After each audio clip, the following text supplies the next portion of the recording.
एक आदमी ने एक बहुत ही खूबसूरत लड़की से शादी की। शादी के बाद दोनों की जिंदगी बहुत प्यार से गुजर रही थी। वो उसे बहुत चाहता था और उसकी खूबसूरती की हमेशा तारीफ किया करता था।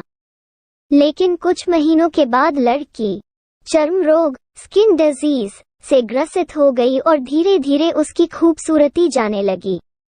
खुद को इस तरह देख उसके मन में डर समाने लगा कि यदि वो बदसूरत हो गई तो उसका पति उससे नफरत करने लगेगा और वो उसकी नफरत बर्दाश्त नहीं कर पाएगी।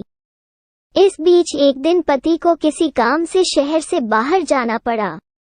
काम खत्म कर जब वो घर वापस लौट रहा था, उसका एक्सीडेंट हो गया। एक्सीडेंट में उसने अपनी दोनों आंखें खो दी, लेकिन इसके बावजूद भी उन दोनों की जिंदगी सामान्य तरीके से आगे बढ़ती रही।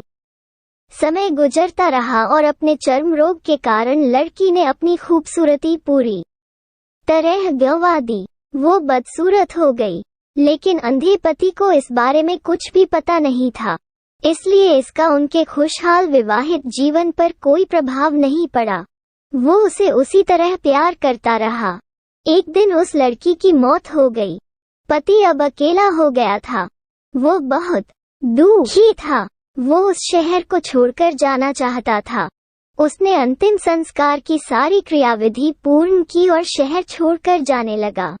तभी एक आदमी ने पीछे से उसे पुकारा और पास आकर कहा, अब तुम बिना सहारे के अकेले कैसे चल पाओगे? इतने साल तो तुम्हारी पत्नी तुम्हारी मदद किया करती थी। पति ने जवाब दिया, दोस्त, मैं अंधा नहीं हूँ, मैं बस अंधा होने का नाटक कर रहा था, क्योंकि यदि मेरी पत्नी को पता चल जाता कि मैं उसकी बदसूरती देख सकता हूँ, तो यह उसे उसके रोग से ज्यादा दर्द देता। इसलिए मैंने इतने साल अंधे होने का दिखावा किया। वो बहुत अच्छी पत्नी थी, मैं बस उसे खुश रखना चाहता था।